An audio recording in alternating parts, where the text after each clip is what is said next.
नमस्कार, आप देख रहे हैं न्यूज नेशन। आपके साथ मैं हूं सबीना तामंग देशमुख। और कोरोना किस तरह से कोहराम मचा रहा है उसकी हर तस्वीर, हर आंकड़ा, हर सच्चाई हम आप तक पहुंचा रहे हैं अपने तमाम संवाददाताओं के जरिए। और देश में कोरोना का कोहराम किस तरह से मचा हुआ है, 24 घंटे का केस जो आपको बता दें 2,60,000 से ज्यादा पहुंच चुका है। ऐसे में एक बार फिर हम हाजिर हैं देश को सावधान करने वाले इस विशेष बुलेटिन के साथ, जिसमें हमारे साथ देश के जाने माने डॉक्टर्स होंगे, एक खास पैनल मौजूद होगा। और आज हम बात करेंगे महिलाओं की, बुजुर्गों की जो तेज संक्रमण का शिकार हो रहे हैं। बुजुर्गों और महिलाओं को कोरोना के नए स्ट्रेन से बचाने के उपाय आज हम आपके सामने एक्सपर्ट्स के जरिए रखने जा रहे हैं। अपने एक्सपर्ट्स पैनल के से हर सवाल का जवाब यहां पर आप तक पहुंचाएंगे। और ये 3 तस्वीर भी आपके सामने मौजूद है। कोशिश हमारी यही है कि कोरोना का कहर कम हो सके, कोरोना के कहर से आप अपना बचाव कर सकें। अगर इसकी चपेट में आ भी गए हैं तो भी अपना बचाव किन सावधानियों के साथ करना है वो हम आप तक जरूर पहुंचा रहे हैं। और एक खास पैनल इस वक्त हमारे साथ मौजूद है। इंट्रोडक्शन इन तमाम मेहमानों से आपका करवा देते हैं, क्योंकि पहला सवाल जो हमारा होगा वो यही होगा कि नया स्ट्रेन आखिर महिलाओं के लिए कितना घातक है। पैनल हमारे साथ में है, डॉक्टर आर.एस. चहल हमारे साथ मौजूद हैं, आप वरिष्ठ चिकित्सक हैं सर गंगाराम से, और साथ ही डॉक्टर श्रुति मलिक हेल्थ एक्सपर्ट हैं, आप हमारे साथ मौजूद है। डॉक्टर अनिल गोयल हमारे साथ मौजूद है, IMA विद सचिव आप रहे हैं, और साथ ही डॉक्टर सुमन हेल्थ एक्सपर्ट हमारे साथ मौजूद है। आप चारों ही खास मेहमानों का बहुत बहुत स्वागत है। शुरुआत डॉक्टर चहल आपसे यहाँ पर करना चाहेंगे। क्या कुछ आपको लगता है महिलाओं के लिए ये नया जो स्ट्रेन है कितना घातक है? महिलाओं के लिए ये घातक इसीलिए है क्योंकि ये नया स्ट्रेन एक तो बड़ा ट्रांसमिशेबल है, दूसरा ये यंगर जनरेशन्स को, बच्चों को बहुत प्रभावित कर रहा है। जब बच्चे प्रभावित होते हैं तो मदर्स को तो वैसी चिंता होती है और उनका ख्याल मदर्स ही रखती हैं ज्यादा देर, तो ये बच्चों से मदर को जाने में बड़ा जल्दी पहुंचेगा, तो उनको बड़ा ध्यान रखना पड़ेगा। तो ये एक चेन रिएक्शन बन जाता है जिसके लिए हमें बड़ा ध्यान। डॉक्टर सुमन, क्या कुछ आपको लगता है महिलाओं के लिए ये नया स्ट्रेन कितना घातक है? क्योंकि जाहिर सी बात है एक महिला जो सभी का ध्यान रखती है और कई बार वो अपना ध्यान इस बीच नहीं रख पाती है, कई बार इम्यून सिस्टम को लेकर भी कई सवाल खड़े होते हैं, खासतौर से एक बच्चे को जन्म देने के बाद जिस तरह से बॉडी में कई चेंजेस यहाँ पर सामने आते हैं, एक बढ़ती हुई बच्ची के लिए भी कई चेंजेस होते हैं, उनके लिए कितना खतरनाक साबित हो सकता है, वो इन तमाम सवालों के जवाब आपसे लेंगे। लेकिन दिल्ली के मुख्यमंत्री अरविंद केजरीवाल इस वक्त प्रेस कॉन्फ्रेंस कर रहे हैं, इसी के मद्देनजर सीधा रुख। एक्टिविटी रेट बढ़ के लगभग 30% हो गया है, जबकि ये उसके पिछले 24 घंटे में केवल 24% था। 24% से बढ़ के 30% पॉजिटिविटी रेट हो गया। बहुत ज़्यादा तेज़ी से केसेस बढ़ रहे हैं। अभी पूरे दिल्ली का अगर जायज़ा लिया जाए तो जो कोरोना के लिए बेड रिज़र्व हैं वो बेड काफ़ी तेज़ी से ख़त्म होते जा रहे हैं। पेशेंट्स बहुत तेज़ी से मरीज़ जो हैं वो अस्पतालों में जा रहे हैं। आईसीयू बेड्स की खासकर काफ़ी कमी हो गई है। लगभग सारे दिल्ली के आईसीयू बेड्स मिला के 100 से भी कम आईसीयू बेड्स पूरे दिल्ली में बचे हैं। ऑक्सीजन की भी काफ़ी कमी है। कल रात को एक प्राइवेट हॉस्पिटल ने हमें बताया कि उनके यहाँ काफ़ी ज़्यादा कमी हो गई थी, जिसकी वजह से त्रासदी होते होते बची। ये हम लगातार केंद्र सरकार के संपर्क में भी हैं, उनसे भी मदद मांग रहे हैं, उनसे मदद मिल रही है। जो मदद अभी तक हमें उनसे मिली है उसके लिए हम उनका शुक्रिया भी अदा करते हैं। और कल मेरी शाम को डॉक्टर हर्षवर्धन से भी बात हुई थी, उनको भी मैंने बताया कि हमें बेड्स की और ऑक्सीजन की बहुत ज़्यादा ज़रूरत है। आज सुबह श्री अमित शाह जी से भी मेरी बात हुई फ़ोन के ऊपर, उनको भी मैंने बताया कि बेड्स की बहुत ज़्यादा ज़रूरत है। और दिल्ली में लगभग केंद्र सरकार के सारे अस्पतालों के मिला के 10,000 के करीब बेड हैं। अभी उसमें से 1800 बेड जो हैं वो रिज़र्व किए गए हैं कोरोना के लिए। हमारी केंद्र सरकार से निवेदन है कि कम से कम 10,000 में से 7,000 बेड, इतनी गंभीर परिस्थिति, पल पल परिस्थिति ख़राब हो रही है, तो कम से कम 10,000 में से 7,000 बेड कोरोना के लिए रिज़र्व किए जाएं और ऑक्सीजन की तुरंत हमको सप्लाई की जाए। दिल्ली सरकार की तरफ से हम 6,000 अगले 2-3 दिन के अंदर मैं उम्मीद करता हूं कि 6,000 से ज़्यादा बेड्स, हम ऑक्सीजन बेड्स हम तैयार कर लेंगे। और जैसा मैंने बताया आईसीयू बेड्स की कमी है, ICU beds as it is तो हम कितने बढ़ा पाएंगे उसकी एक सीमा है, लेकिन देखने में आया कि अधिकतर मरीजों को हाई फ्लो ऑक्सीजन की ज़रूरत होती है, तो हम कई सारे अस्पतालों के अंदर हाई फ्लो ऑक्सीजन का इंतज़ाम कर रहे हैं ताकि और बेड्स का हाई फ्लो ऑक्सीजन के बेड्स लगाए जा सकें। तो 6000 के करीब हम ऑक्सीजन बेड्स अगले कुछ दिनों में Yamuna sports complex, commonwealth games, Radha Swami Satsang वाला ब्यास वाला जो केंद्र था उसको दोबारा चालू कर रहे हैं। कई स्कूलों के अंदर भी बेड्स लगाए जा रहे हैं और उनको हॉस्पिटल्स के साथ अटैच किया जा रहा है। जो कर्फ्यू लगाया गया है उसका लोग काफ़ी सहयोग कर रहे हैं। मैं पूरे दिल्ली की जनता का तहे दिल से शुक्रिया अदा करना चाहता हूं। जिस तरह से कोरोना की महामारी में जनता एक साथ मिलके, पूरी दिल्ली एक साथ मिलके इसका सामना कर रहे हैं।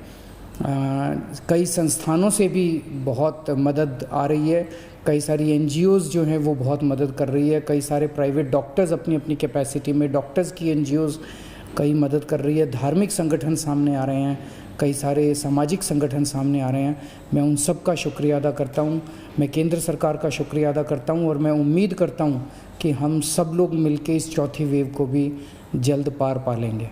शुक्रिया। दिल्ली के मुख्यमंत्री अरविंद केजरीवाल को आप सुन रहे थे, बता रहे थे कि किस तरह से हालात जो हैं वो यहाँ पर खराब है और 3 दिन में 6000 ऑक्सीजन बेड तैयार करने का लक्ष्य यहाँ पर तय किया गया है। दिल्ली में हर तीसरा आदमी, हर तीसरा शख्स जो है पॉजिटिव हो रहा है। केंद्र सरकार से अपील की है मदद की और साथ ही केंद्र सरकार से लगातार संपर्क में है। ये भी बताया कि पॉजिटिविटी रेट जो है दिल्ली में 30% तक पहुंच चुका है। और एक खास पैनल इस वक्त हमारे साथ मौजूद है जिनसे हम चर्चा कर रहे हैं कि महिलाओं और बुजुर्गों के लिए ये नई स्ट्रेन जो है कितनी घातक है। अभी फिलहाल जो हमारा फोकस है वो महिलाओं पर है। सुमन जी, यही सवाल जो मैंने आपसे पूछा था कि महिलाओं के लिए कितना घातक है और साथ ही किस तरह से महिलाओं को और ज्यादा सतर्क रहने की जरूरत है।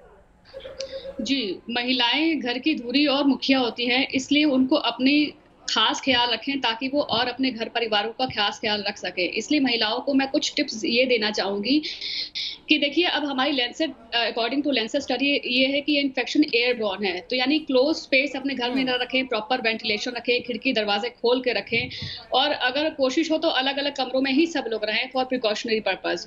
और कोशिश करें कि कोई बुजुर्ग या बच्चे घर के बाहर ना जाएं और कोई घर में साफ सफाई का डिसइंफेक्टेंट का जरूर प्रयोग करें। और कोई भी अगर पिछली बार भी ये डिस्कशन हुआ होगा कि कोई भी सामान अगर घर के बाहर से आता है तो उसको पहले डिसइंफेक्टेंट करें।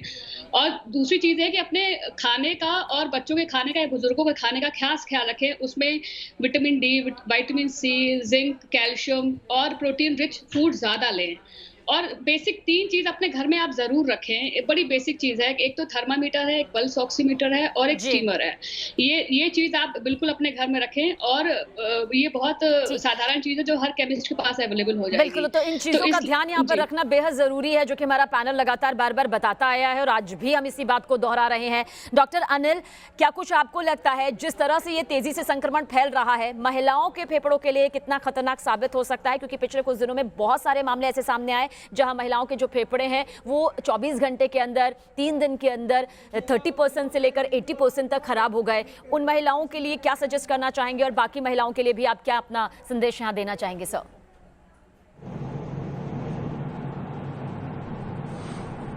पहले तो ये आप बोल रहे हैं महिलाओं में 30% या 50% 3rd to 5th डे हुआ निमोनिया, ये महिलाओं में पुरुषों में बराबर है। महिलाओं में विशेष तौर पे हमको 3 बातों पर ध्यान रखना होगा। महिलाओं में 3 वल्नरेबल एज ग्रुप है, एक ओल्ड एज ग्रुप है, एक बच्चियां हैं और एक फर्टिलिटी एज ग्रुप है। अभी जो पॉपुलेशन को घर के अंदर रहना होगा, इन 3 वल्नरेबल पॉपुलेशन को घर के अंदर भी कोविड एप्रोप्रिएट बिहेवियर अपनाना होगा। जो अदर एयरबॉर्न के अलावा ये इन्फेक्शन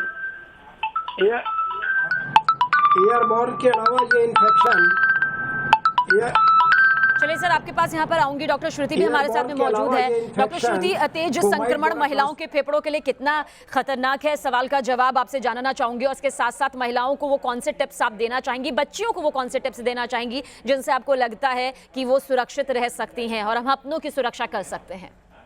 देखिए, इस समय अगर हम इस वायरस की बात करें सकीना जी, तो ये एयरबॉर्न आ गया है ऑलमोस्ट, जो कि हमारी लैंसेट की स्टडी भी कह रही है। तो इस समय हमें ये देखना है कि महिलाएं, बच्चे, बुजुर्ग, सारी पॉपुलेशन हमारी वल्नरेबल है। अभी हमारे बच्चे भी प्रोटेक्टेड नहीं है। आपको पता है 15 साल से कम के बच्चे जो हैं, जो 35% है, उनके लिए भी वैक्सीन नहीं है। जो 45 साल से नीचे हमारी महिलाएं हैं, बच्चियां हैं, उनके लिए भी जो है ये प्रोटेक्टेड नहीं है। तो हम सबको देखिए इस समय बेसिक चीज जो ध्यान रख के चलनी है वो ये है इम्यूनिटी, इम्यूनिटी, इम्यूनिटी। जहां तक हम कर सकते हैं, हम एक दिन में इम्यूनिटी नहीं ला सकते, बट हम अपनी तरफ से जितना प्रोटेक्शन दे सकते हैं वो करें। मैं अभी भी देख रही हूँ कि लोग जो है वो मास्क जो है वो प्रॉपर तरीके से नहीं पहन रहे, और मैं सबको ये सुझाव देना चाहूंगी आपके सारे व्यूअर्स को कि घर पे भी आप मास्क पहन के रहिए, क्योंकि लैंसेट की जो स्टडी कह रही है वो ये कहती है कि आपने जो है अगर मास्क पहना हुआ है और आप उसके बिना मास्क पहने लोग भी अगर कोरोना के पॉजिटिव पेशेंट की चपेट में नहीं आया तब भी वो कोरोना पॉजिटिव हो रहे हैं। तो अब आप समझ सकते हैं कि ये वायरस किस तरीके से अपना स्ट्रेन बदल रहा है, इसके क्या आगे परिणाम होंगे। ये सब एक नया तरीके से एक म्यूटेशन हो गया इस समय, और हम सब एक तरीके से सुपर स्प्रेडर्स बन गए हैं। तो हमें अपने आप को, और लंग्स में देखिए फीमेल्स थोड़ी सी जो है वो फीमेल्स में जो है अगर हम बात करें तो थोड़ी इम्यूनिटी हल्की सी वीक रहती है। बिल्कुल सही अगर हमारी जो, और दूसरी चीज मैं आपको बताऊंगी कि हमारी फीमेल्स है जिनमें की एक फर्टिलाइजेशन प्रोसेस भी चलता है, तो ये सारी चीजें जो है एक बड़ा इंपॉर्टेंट रोल प्ले कर रही हैं। चलिए वो क्या रोल है वो भी आपसे समझेंगे, और वो तमाम टिप्स आप सभी से जानने की कोशिश कर रहे हैं, क्योंकि हमारा मकसद हमारे इस खास शो के जरिए यही है कि लोगों तक वो उपाय, वो तरीके आप तमाम पैनलिस्ट के जरिए पहुंच पाए। डॉक्टर चहल, सवाल अब ये है कि बहुत सी महिलाएं जो गर्भवती हैं वो बहुत डरी हुई हैं, हालांकि उन्हें बार बार यही कहा जा रहा है कि वो इन तमाम सुरक्षा के मद्देनजर अपने कदम उठाते रहें, लेकिन ये नई स्ट्रेन उन महिलाओं के लिए कितनी ज्यादा आपको घातक लगती है, या फिर किस तरह से उन महिलाओं को इन दिनों अपनी देखरेख करनी चाहिए ताकि वो इस नई स्ट्रेन की चपेट में ना आए, और अगर आ जाती हैं तो भी क्या कदम उठाएं? सबीना जी, ऐसा वनरेबल ग्रुप्स जो कि प्रेग्नेंट हैं और दूसरी बीमारियों, कैंसर पेशेंट्स हो, इनको तो कंप्लीट सोशल आइसोलेशन घर पे ही रखना चाहिए। इनको नॉर्मल घर के बच्चे जो बाहर जाते हैं, जो बाहर अपने कामों पे जाते हैं, आके इनसे दूर रहें। तो घर के अंदर भी एक आपको सोशल बबल अलग बनाना पड़ेगा।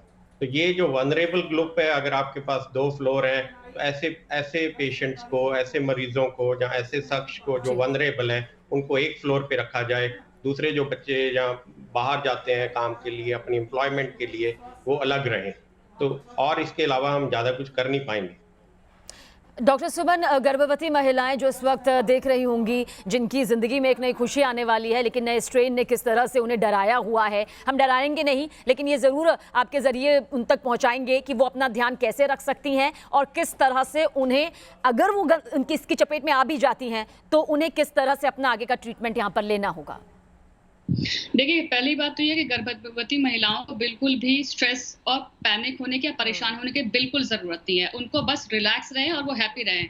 अगर इनकेस अगर वो चपेट में आ भी जाती हैं तो उसमें पैनिक होने की जरूरत नहीं है। वो अपनी सेल्फ आइसोलेशन में रहें, अपना न्यूट्रिशन और अपने खान पान पे वो ध्यान दें, और प्रोटीन रिच फूड ज्यादा लें, और अपना भाई पल्स ऑक्सीमीटर से अपना SpO2 और अपना टेम्परेचर वगैरह चेक करते रहे बराबर, और अपने गायनोकोलॉजिस्ट के संपर्क में वो बराबर रहें। डॉक्टर श्रुति, आप क्या सजेस्ट करेंगे? एक ब्रेक में जाने से पहले मैं चाहूंगी सवाल का जवाब जिस तरह से डॉक्टर सुमन दे रही हैं आप भी हमें दें कि गर्भवती महिलाएं किस तरह से अपना बचाव कर सकती हैं, उनके लिए कितना घातक साबित हो सकता है?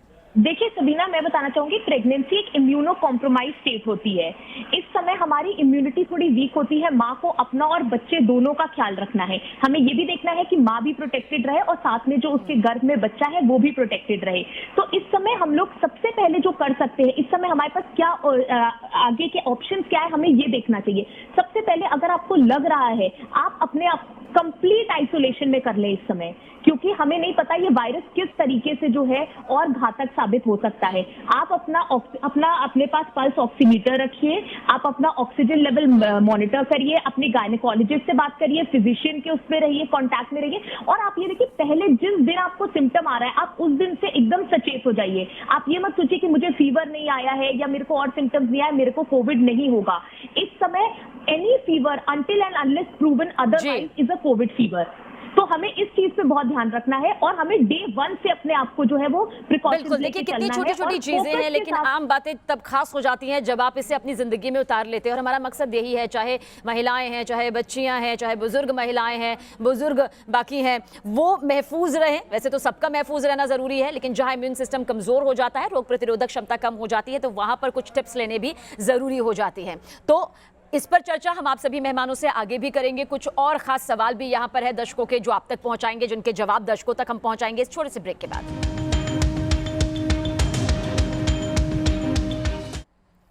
तो अपने खास मेहमानों के जरिए, अपने खास एक्सपर्ट्स के जरिए हम लगातार आप तक ये पहुंचा रहे हैं कि किस तरह से कोरोना के कहर से आप अपना बचाव कर रहे हैं। बहुत सारे अहम टिप्स अब तक हमारे पैनलिस्ट दे चुके हैं, लेकिन अब भी कुछ सवालों के जवाब यहाँ पर बाकी हैं। डॉक्टर अनिल गोयल, महिलाओं को कोरोना के स्ट्रेन से, जो नया स्ट्रेन सामने आया है, उससे बचाने के लिए क्या कुछ किया जा सकता है, उसके जवाब आप दे रहे हैं, लेकिन चाहेंगे कुछ ऐसा जो आपको लगता है कि एड ऑन करना चाहिए, जो हम कहीं ना कहीं रोजमर्रा की जिंदगी में भूल जाते हैं, लेकिन इस बात का ध्यान हर कीमत पर रखना चाहिए।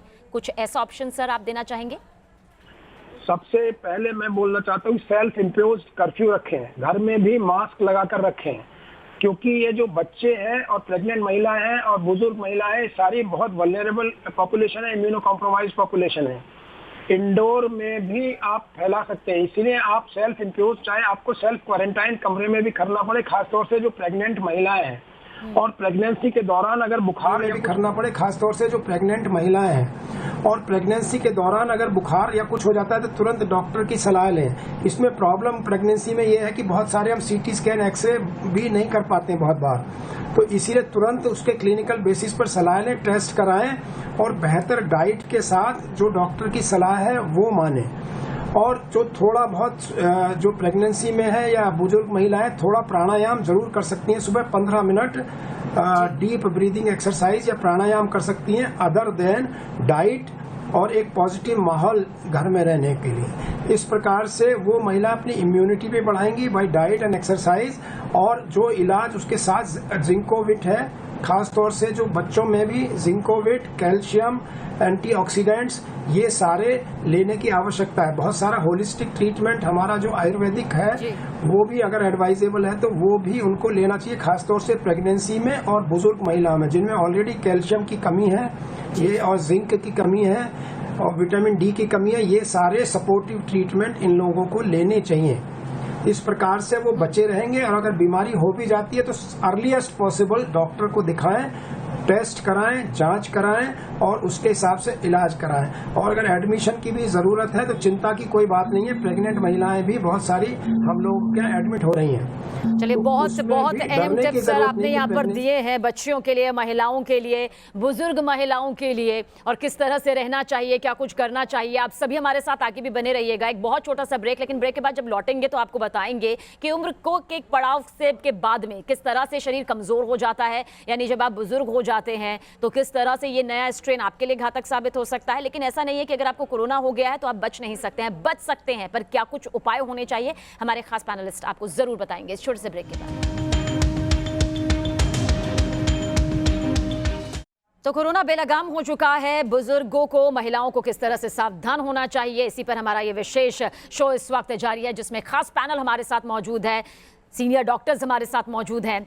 हमने ब्रेक में जाने से पहले महिलाओं के लिए ये नया स्ट्रेन कितना घातक है, किस तरह से उन्हें बचाव अपना करना चाहिए, गर्भवती महिलाओं को कैसे बचाव करना चाहिए, हमारे पैनल ने यहाँ पर बखूबी यहाँ पर बताया, और बहुत हद तक हमें उम्मीद है कि दर्शकों तक ये पहुंचा भी।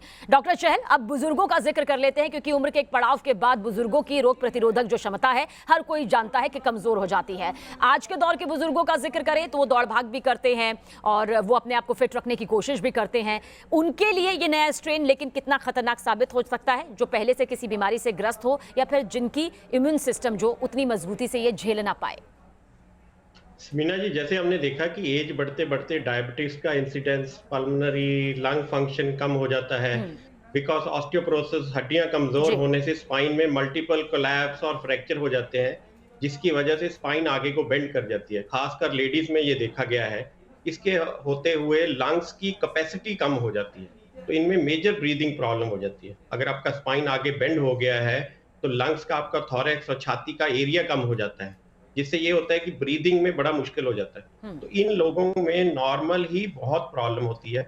विद एज लंग्स की इलास्टिसिटी खत्म हो जाती है, खासकर जो क्रॉनिक स्मोकर्स हैं, जहाँ जिनको और तंबाकू खाते हैं, ये खाते हैं, उनमें ये एज के साथ साथ जाके लंग्स का कैपेसिटी बहुत ही कम हो जाता है, जिसमें ये कि वायरस जहाँ की अपना घर बसा सकता है जल्दी, और इनके कैपेसिटी इतनी कम होती है कि ये चीज नॉर्मल सिक्रीशंस को कफ आउट नहीं कर पाते। तो इन लोगों को तो बहुत बच के रहना पड़ेगा। बिल्कुल, बेहद बचाव यहाँ पर बुजुर्गों के लिए हो जाता है। और क्यों होता है ये, क्यों शिकार बन रहे हैं बुजुर्ग, इसके बारे में डॉक्टर चहल ने बहुत डिटेल से यहाँ पर बताया। डॉक्टर सुमन, जल्द आपसे जानना चाहेंगे, बहुत से ऐसे बुजुर्ग हैं जो टीका लगवा चुके हैं, वैक्सीनेशन उनका हो चुका है, उनके लिए ये नया स्ट्रेन कितना सुरक्षित है, कितना खतरनाक है, ये आपसे जानना चाहेंगे, जिन्होंने टीका नहीं लगवाया और जिन्होंने टीका लगवा लिया। देखिए, जिन्होंने टीका नहीं लगवाया है उनको ये चाहिए कि वो बुजुर्ग टीका लगवा लें, इसमें कोई भी पैनिक और इसमें घबराने वाली कोई बात नहीं है। और जिन्होंने टीका लगवा लिया और फर्स्ट डोज या सेकंड डोज उन्होंने ले लिया, तो उसमें बिल्कुल भी घबराने की जरूरत नहीं है। कुछ बहुत माइल्ड सिम्टम्स अगर डेवलप होते हैं, जैसे माइल्ड या फीवर, तो उसमें कोई भी घबराने की जरूरत नहीं है। वो अगर ज्यादा सीवियर हो तो अब नजदीकी अस्पताल में अपने डॉक्टर से परामर्श लें। और सब कोविड अप्रोप्रिएट बिहेवियर आप प्लीज उसका पालन करते रहें। अगर आप बुजुर्ग हैं तो ये सबसे ज्यादा संदेह की ये बात होती है कि जो लोग यंगर हमारा ग्रुप है जो बाहर से काम करके आता है, उनसे वो अलग रहें, अलग कमरे में रहें, उनसे ज्यादा इंटरेक्ट ना करें। अपने सारे इवेंट टॉवल भी वो आप अपना अलग ही करके रखिए। तो ये है कि आप अपना कोविड अप्रोप्रिएट बिहेवियर अपने घर में भी रखिए। डॉक्टर श्रुति, क्या आपको लगता है कि बुजुर्गों को नए स्ट्रेन से बचाने के लिए आप टिप्स देना चाहेंगी? कितना जरूरी है कि खान पान, व्यायाम के साथ में जो मेडिसिन वो रेगुलर तौर पर लेते हैं, जो ट्रीटमेंट उनका अगर वो किसी बीमारी से पहले से ग्रसित हैं, अगर वो चला रहे हैं, तो इन सब में एक बैलेंस यहाँ पर बना रहे? बिल्कुल सही कहा सबीना आपने। देखिए, जो हमारे ये ओल्ड पॉपुलेशन है वो बहुत ज्यादा वल्नरेबल है, और उनको मैं यहाँ पे बता दूं, जो कि बाकी डॉक्टर लोगों ने काफी अच्छे पॉइंट्स बताए हैं, बट मैं कुछ चीजें एड ऑन इसमें ये करना चाहूंगी कि आपकी जितनी कोमॉर्बिडिटीज हैं उनको आप कंट्रोल करके रखें। आप ये ना हो कि जो डायबिटिक है वो इस समय और ज्यादा प्रिकॉशनर हो जाए। अपनी, अगर आप हाइपरटेंसिव है, अपनी दवाइयां प्रॉपर लें, इंडोर रहें। और देखिए, जहां तक वैक्सीन की बात है, हाँ, वैक्सीन काफी हद तक जो है वो प्रोटेक्शन दे रही है। और जो हमारे टी सेल्स हैं, सैंपल में ये भी देखा गया, एक स्टडी हुई थी कि जो हमारे टी सेल है वो इस वेरिएंट के अगेंस्ट काफी प्रोटेक्शन, एक्टिव हमें प्रोटेक्शन दे रहे हैं। तो जिन्होंने वैक्सीन लगाई है वो काफी हद तक प्रोटेक्टेड है। बट हमें फिर भी अपने आप को जो है, क्योंकि हमारी जो एज है ऐसी है, जो वल्नरेबल एज है उसमें कोमॉर्बिडिटीज ज्यादा हो जाती हैं, तो हमें उन चीजों पे अपना कंट्रोल रखना पड़ेगा और अपने आप को डॉक्टर के संपर्क में रखना पड़ेगा और प्रॉपर मॉनिटरिंग करनी पड़ेगी। डॉक्टर अनिल गोयल, आपसे इस सवाल का जवाब जानना चाहेंगे, क्योंकि बुजुर्ग, चाहे महिला हो चाहे बुजुर्ग पुरुष हो, उन्हें कहीं ना कहीं डर लगा रहता है। भले ही वो फिटनेस उस हिसाब से नहीं कर पाते जितना युवा ध्यान रखते हैं, लेकिन फिर भी उनकी तरफ से ये कोशिश जारी रहती है। क्या उनको इन दिनों अपने व्यायाम में, खान पान में, अपनी रोजमर्रा की जिंदगी में आप चाहेंगे कि बदलाव करें? खासतौर से जो हाई बीपी शुगर होते हैं, दिल के मरीज होते हैं, डायबिटीज जिन्हें होता है, उनके लिए आपकी तरफ से क्या टिप्स होंगे सर?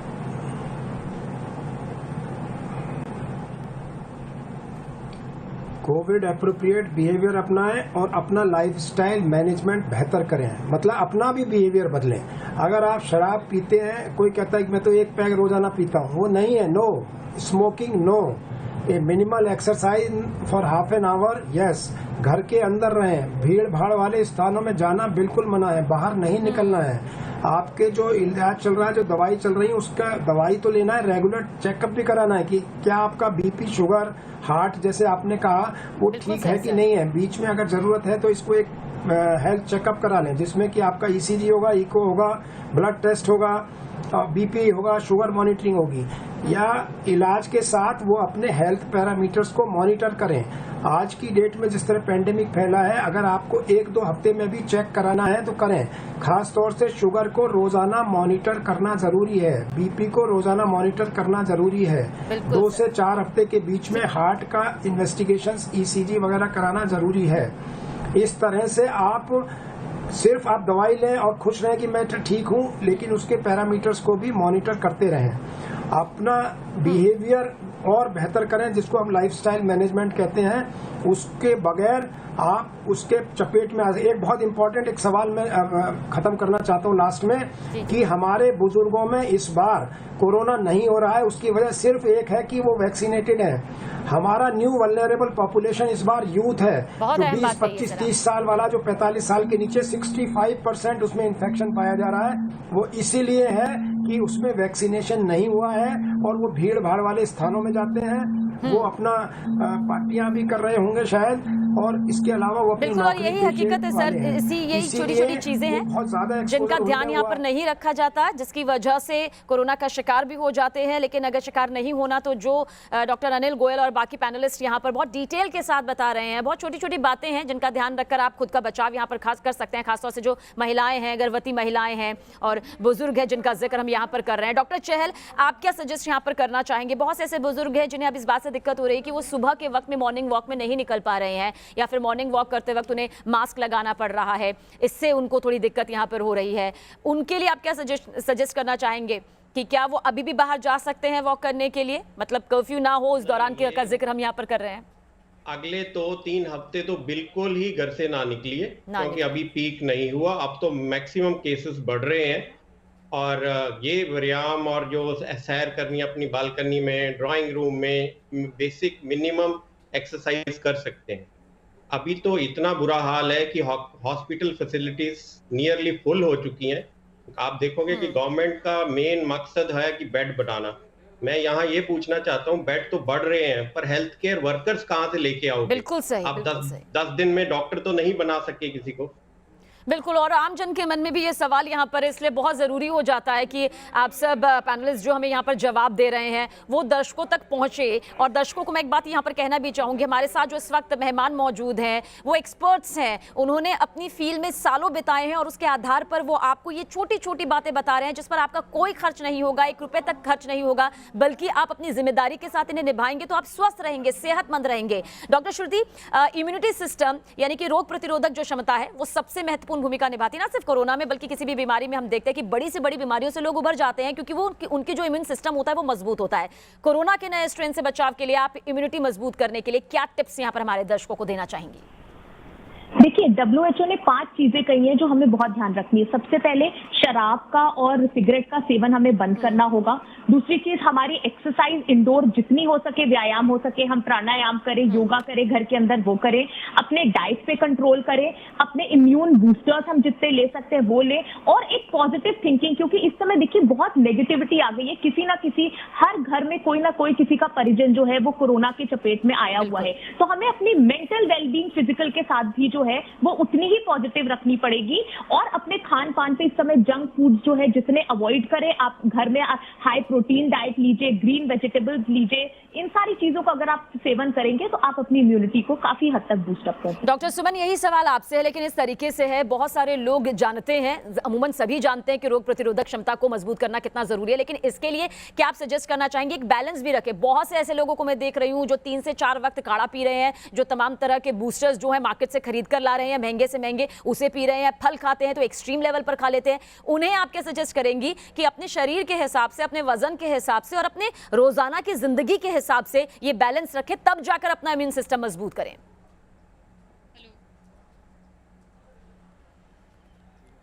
चलिए, डॉक्टर सुमन तक मेरी आवाज नहीं पहुंच पा रही है। डॉक्टर चहल, इसी सवाल का जवाब मैं चाहूंगी कि बैलेंस बनाए रखना कितना जरूरी है अपनी इम्यूनिटी को मजबूत करने के लिए? सुमन जी, सबीना जी, ये बात देखी गई है कि नॉर्मल ह्यूमन टेंडेंसी है कि आप एलोपैथी मेडिसिन जो डॉक्टर प्रिस्क्राइब करता है उसको हाफ कर देते हो, और जो आयुर्वेदिक और जो नॉर्मल लोग बताते हैं उसको आप डबल कर देते हो। तो ये बहुत ही गलत बात है कि जो लोग काढ़ा पी रहे हैं तो दिन में 10 बार ही काढ़ा पी रहे हैं। तो ओवर द काउंटर इतनी ड्रग्स हैं। देखो, हर एक फील्ड का अपना एक मेडिकल है जो कि बताया जाता है। ऐसे बिन बात की खाने का कोई फायदा नहीं है। सब चीजों के दुनिया में साइड इफेक्ट्स हैं और ये साइड इफेक्ट्स हम देखते हैं। जैसे एलोपैथी के साइड इफेक्ट्स हैं, ऐसे होम्योपैथी आयुर्वेदिक के भी साइड इफेक्ट्स हैं। तो विद इन लिमिट्स ही लेना पड़ेगा। डॉक्टर अनिल गोयल, ब्रेक में जाने से पहले इसी सवाल का जवाब, आपको क्या लगता है कि बैलेंस बनाए रखना कितना जरूरी है? चाहे आप होम्योपैथी ले रहे हो, आयुर्वेदिक ले रहे हो, एलोपैथी ले रहे हो, या आपका खान पान जो है उस पर बैलेंस आप कितना जरूरी मानते हैं?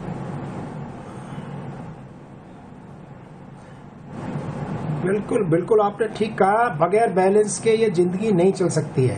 हमारा बैलेंस होना चाहिए डाइट का भी। मैं तो कहता हूँ अब अगर वक्त बदल गया है तो 2 मील्स ए डे पर आए। घर में आप रह रहे हैं, सुबह 9-10 बजे जैसे हम पुराने वक्त में खाया करते थे, और शाम को 6-7 बजे खाएं। 2 मील्स ए डे, और बीच में लिक्विड्स ज्यादा लें, थोड़ा गुनगुना पानी है, इस तरह की चीजें ज्यादा लें। जैसे हर पैनलिस्ट ने कहा शराब सिगरेट, मैंने भी बोला ये सब बंद, कोई सवाल ही नहीं है। इलाज बेहतर, डाइट में आप फैट, खासतौर से नमक और घी और चीनी, इसका प्रयोग कम से कम करें, खासतौर से इस ओल्ड एज ग्रुप में, क्योंकि चाहे आपको डायबिटीज हो ना हो, लेकिन बहुत सारे इन लोगों में लेबाइल डायबिटीज होती है, अंडरलाइंग डायबिटीज होती है। इसलिए मीठा, चीनी, घी ये डाइट में मिनिमम कर दें, जितना बहुत ही जरूरी है उतना लें, बस उससे ज्यादा ना लें। फ्रूट्स का सेवन ज्यादा करें, मतलब पीने वाली चीजें वो भी गुनगुनी, बहुत ठंडा पानी, बर्फ वाला पानी ना लें। इस हरी सब्जियां ज्यादा लें। इस प्रकार से डाइट का मॉडरेशन, डाइट का भी बैलेंस हमको रखना पड़ेगा, जिससे कि हमारा इम्यून सिस्टम भी बेहतर रहे और हमारा स्वास्थ्य भी बेहतर रहे, ओवरऑल स्वास्थ्य भी बेहतर रहे, पाचन तंत्र भी बेहतर रहे। सर आप यहाँ पर कर रहे हैं वो बनाए रखना। थोड़ा बहुत, जैसे आपने अभी पूछा था सुबह क्या जा सकते हैं, सुबह जी सर अपनी बात कंप्लीट करें सर। सुबह आप जा सकते हैं थोड़ा बहुत, लेकिन ब्रिस्क वॉक ना करें, माइल्ड टू मॉडरेट, उसमें भी बैलेंस रखें, एक्सरसाइज में भी बैलेंस रखें, मॉर्निंग वॉक में भी बैलेंस रखें। और अगर बाहर निकल रहे हैं या घर में भी हैं तो मास्क जरूर लगाना है, इंडोर में भी आउटडोर में भी। 2 गज की दूरी जरूर रखना है। बात यहाँ पर आप सभी ने कही है कि मास्क अब वक्त ऐसा आ गया है कि आपको घर पर भी लगाना है, खासतौर से उन लोगों को जो काम के लिए अपने घर से बाहर निकलते हैं शाम के वक्त या फिर रात के वक्त वापस लौटते हैं और परिवार के सदस्यों से सीधे संपर्क में आते हैं। ऐसे में आप मास्क लगाकर अपना भी बचाव कर सकते हैं और अपने परिवार के बाकी सदस्यों का भी बचाव कर सकते हैं। आप सभी हमारे साथ बने रहिएगा। डॉक्टर सुमन आपके पास रुख करूंगी। एक और सवाल, 10वां सवाल है ये, जिसे लेकर सभी के मन में ये सवाल बार बार पैदा होता है कि क्या कोरोना का नया स्ट्रेन ज्यादा तबाही मचाएगा। इस सवाल का जवाब मैं आपसे और बाकी पैनलिस्ट से जरूर लूंगी इस छोटे से ब्रेक के बाद। तो कोरोना बेलगाम हो रहा है, लेकिन आपकी जिंदगी बेलगाम ना हो, इसके लिए हमारे साथ एक खास पैनल मौजूद है जिन्होंने अब तक बहुत सारे खास टिप्स यहां पर दिए हैं। डॉक्टर सुमन आपकी तरफ, लोगों के जहन में ये सवाल बार बार आ रहा है, हम एक ऐसे वक्त से गुजर रहे हैं जिससे उबरना थोड़ा मुश्किल नजर आ रहा है, क्या ये नया स्ट्रेन और ज्यादा तबाही मचाएगा?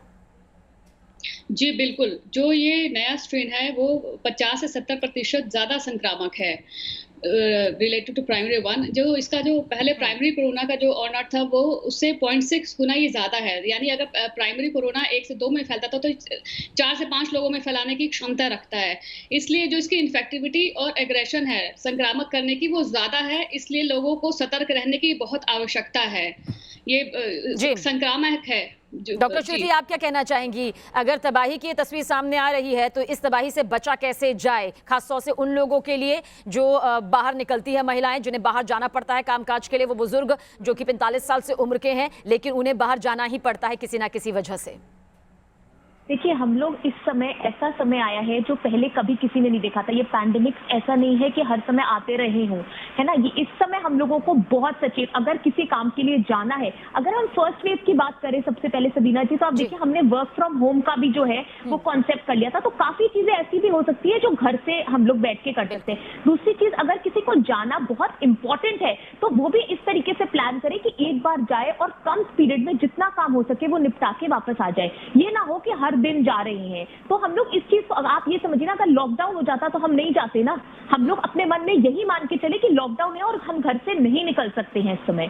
अगर हम जब तक इस चीज को अपने मेंटल वे उसमें नहीं डालेंगे दिमाग के अंदर, तब तक हम लोग जो है वो और केसेस को बढ़ाएंगे। बिल्कुल डॉक्टर अनिल गोयल, ये सवाल कुछ इस तरह से मैं आपसे समझना चाहूंगी, इसका जवाब आपसे जरूर लेना चाहूंगी। बहुत से ऐसे कामकाज हमारी जिंदगी में जिसे करने के लिए हमें बाहर निकलना ही पड़ता है, खासतौर से अगर हम पुलिस विभाग का जिक्र करें, मेडिकल स्टाफ का जिक्र करें और दूसरे संस्थानों से जुड़े ऐसे जरूरी कामकाज के लिए जो बाहर निकलते ही निकलते हैं, जिनमें महिलाएं शामिल हैं, बुजुर्ग शामिल हैं, उन्हें किस बात का खास तौर से ध्यान रखना चाहिए घर से निकलने से पहले?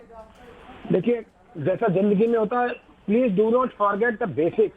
बेसिक्स बड़े सीधे हैं। आप पुलिस में हैं, आप फ्रंटलाइन वर्कर हैं, इवन डॉक्टर हैं, चाहे आपको बाहर जाना, मैं तो कह रहा हूँ आपको में है, आप फ्रंटलाइन वर्कर हैं, इवन डॉक्टर हैं, चाहे आपको बाहर जाना, मैं तो कह रहा हूँ आपको बाहर सामान खरीदने जाना है, आपको निश्चित रूप से मास्क पहनना होगा। और मास्क को भी प्रॉपर पहनना है। ये नहीं है कि मास्क किया, नाक के नीचे किया, चिन के खुला है, वो लूज है। मास्क टाइटली फिटेड होना चाहिए, चिन के नीचे और नाक के ऊपर, मतलब जिससे कि वो उसमें एयर ना जा पाए अंदर, बाहर का वायरस अंदर ना जा पाए। तो प्रॉपरली फिटेड मास्क का भी इसमें जरूरी है जानना कि प्रॉपरली फिटेड मास्क होना चाहिए।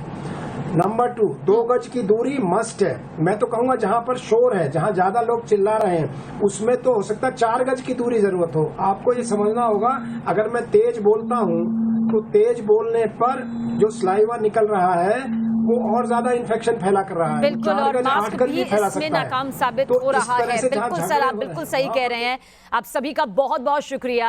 कम वक्त में बुजुर्ग और महिलाओं को किस तरह से अपनी सेहत का ध्यान रखना चाहिए। उम्मीद है कि इस शो के जरिए लाखों करोड़ों दर्शक के समझ पाए होंगे, जो बुजुर्ग हैं, जो महिलाएं हैं, उन्हें अपने आप को किस तरह से स्वस्थ रखना है इस कोरोना काल की नई स्ट्रेन के जरिए। बहुत बहुत शुक्रिया आप सभी का। आगे भी खबरों का सिलसिला जारी है, आप बने रहिए न्यूज़ नेशन के साथ।